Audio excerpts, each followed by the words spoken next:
Now, there's one other long-term asset that needs to be talked about, and you may see this in some financial statements.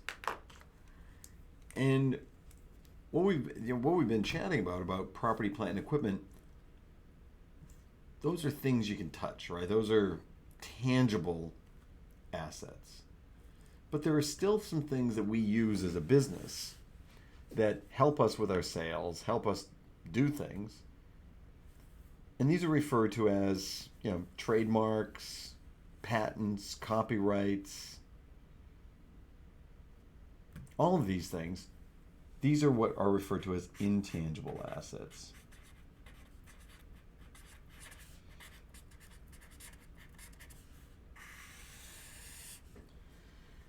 Now, generally, the only time you're going to see intangible assets show up on your financial statements is when the organization purchased another company.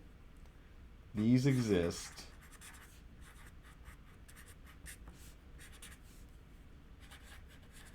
when we purchase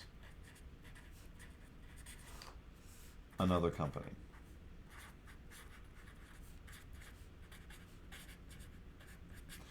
And when I say they exist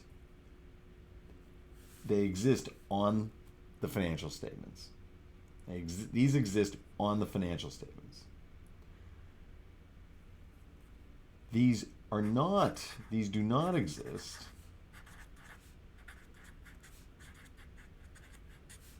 on the financial statements when I create my own.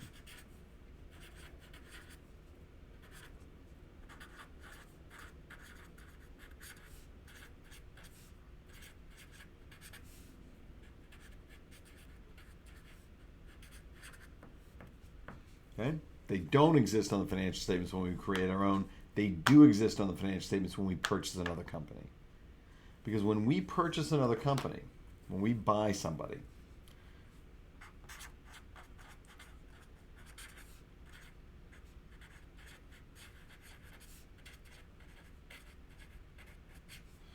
we're going to come up with whatever the price is. That's the price. And we're going to allocate this price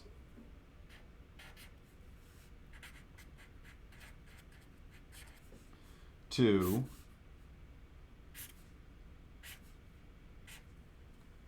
identifiable assets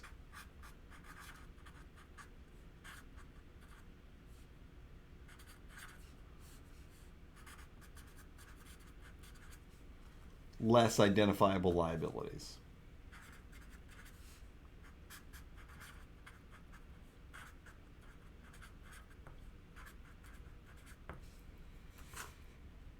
So if I, say, bought a piece of land and I bought it a long time ago, well, what is the fair value? What's the fair value of that land? We're going to figure out what the fair value of the land is. So we're going to have fair value of tangible assets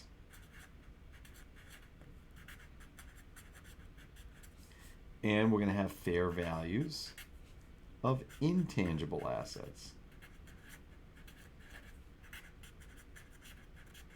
Because presumably that's what this money is doing. It's buying the fair value of the tangible assets, the fair value of the intangible assets, as well as the fair value of the liabilities.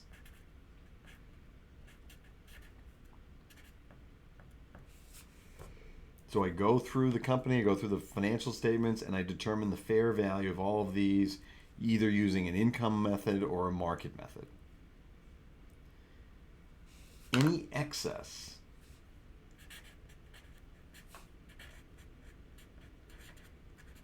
purchase price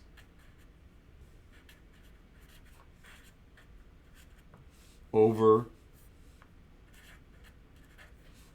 these assets and liabilities